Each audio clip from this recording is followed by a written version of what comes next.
Hello అండి, నేను doctor Sriranjani, gynaecologist and fertility expert, practising in Sanath Nagar. Usually చాలామందికి ఇప్పుడు ఈ క్వశ్చన్ వింటూ ఉంటాము. అంటే గర్భసంచిలో మనం ఎంబ్రియో ట్రాన్స్ఫర్ చేసిన తర్వాత బ్లీడింగ్ లాగా అట్లా కనిపిస్తుందని ఇది రెగ్యులర్గా మాకు వచ్చే క్వశ్చనే. ఇప్పుడు దీని గురించి చూసుకున్నట్టయితే యూజువల్లీ మనం ఎంబ్రియో ట్రాన్స్ఫర్ తర్వాత ఇప్పుడు మనం పేషెంట్ ఏజ్ బట్టి, కొన్ని ఫ్యాక్టర్స్ బట్టి, లేదా ఇంతకుముందు వారికి ఇది ఎన్నో ప్రెగ్నెన్సీ ఇంతకుముందు మిస్క్యారేజెస్ అయిందా, వీటిని బట్టి వాళ్ళకు కొన్ని మెడిసిన్స్ ఉంటాయి విచ్ ట్రాన్స్ఫర్ నుండి డే 14th డే వరకు మనం ఇంజెక్షన్స్, ట్యాబ్లెట్స్ ఇవ్వడం జరుగుతుంది. సో మనం ఎప్పుడైనా ప్రెగ్నెన్సీ యూజువలీ పెట్టిన తర్వాత చాలామంది దే హ్యావ్ దిస్ కంప్లైంట్, కొద్దిగా బ్లీడింగ్ అయింది ట్రాన్స్ఫర్ తర్వాత 1-2 days. ఇప్పుడు కొంతమందికి కొద్దిగా ఇంప్లాంటేషన్ అంటే జస్ట్ ఆ గర్భం లోపల నిలుస్తున్న టైంలో ఆ ప్రెగ్నెన్సీ ఇంప్లాంటేషన్ అంటాం అనమాట. ఇంప్లాంటేషన్ టైంలో అక్కడ లోకల్ బ్లడ్ వెజల్స్ కొద్దిగా డిస్టర్బ్ అయ్యి కొద్దిగా 1 or 2 drops లాగా స్పాటింగ్ అనిపిస్తూ ఉంటుంది.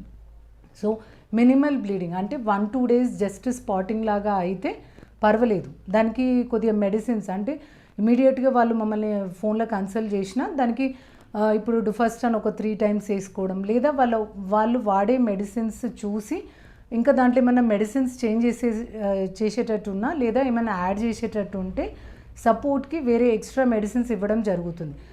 Just minimal bleeding 1 day 2 day అట్లా కొద్దిగా స్పాటింగ్ లాగా అయితే పర్వాలేదు. అలా కాకుండా కొంతమందికి కంటిన్యూస్గా అంటే డే పెట్టిన తర్వాత అరౌండ్ 7th 8th డే నుండి కొద్ది కనిపిస్తూనే ఉంటుంది. అంటే క్వాంటిటీ బట్టి and colour of the bleeding బట్టి ఇది సంథింగ్ టు వరీనా లేదా అన్నది ఒక క్లారిటీ వస్తుంది. సో జస్ట్ నిలిసే టైంలో అయ్యేది జస్ట్ 1-2 days అంటే less than 48 hours minimal bleeding ఉంటుంది. కొంతమందికి కంటిన్యూస్ అయ్యేటప్పుడు మనం వాళ్ళని చెక్ చేస్తాము. అంటే ఒకసారి వాళ్ళు మెడిసిన్స్ కరెక్ట్గా వేసుకుంటున్నారా, మేము ఇచ్చే ఇంజెక్షన్స్ కొంతమంది స్కిప్ చేస్తారు. ఇంకోటి టైం టు టైం, ఇప్పుడు సర్టెన్ టైం చెప్తాం, అదే టైంకి వాళ్ళు ఆల్టర్నేట్ డే ఇంజెక్షన్స్ తీసుకోవడం, లేదా వెజనల్ ప్రొజెస్ట్రాన్స్ ఏమన్నా మిస్ చేశారా అన్నది ఒకసారి we will take the history. అట్లా అప్పుడు ఏమన్నా మెడిసిన్స్ వాళ్ళు స్కిప్ చేసినట్టయితే మెడిసిన్స్ మళ్ళీ కరెక్ట్గా వేసుకోవడము, లేదా దానికి తగ్గట్టు టైం బీయింగ్ కొద్దిగా మెడిసిన్ ఎక్కువ పెట్టడం అనేది జరుగుతుంది.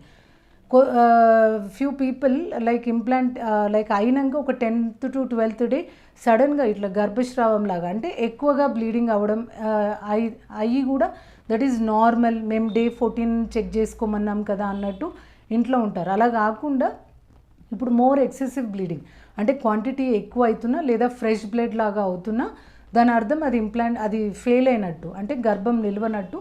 అలా ఏమన్నా మీకు ఎక్కువగా అవుతున్నా లేదా పొత్తి కడుపులో నొప్పి వస్తున్నా ఇమీడియట్గా మీరు ఒకసారి కన్సల్ట్ అవుతే ఆ ప్రాబ్లం ఏమన్నా ఉందా లేదా అన్నది స్కాన్ చేసి చెప్తాం.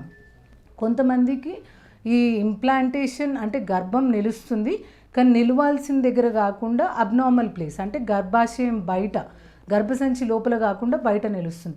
అలాంటప్పుడు కూడా కొద్దిగా పొర పెరిగి ఉండడంతో కడుపులో నొప్పితో పాటు బ్లీడింగ్ అవుతుంది.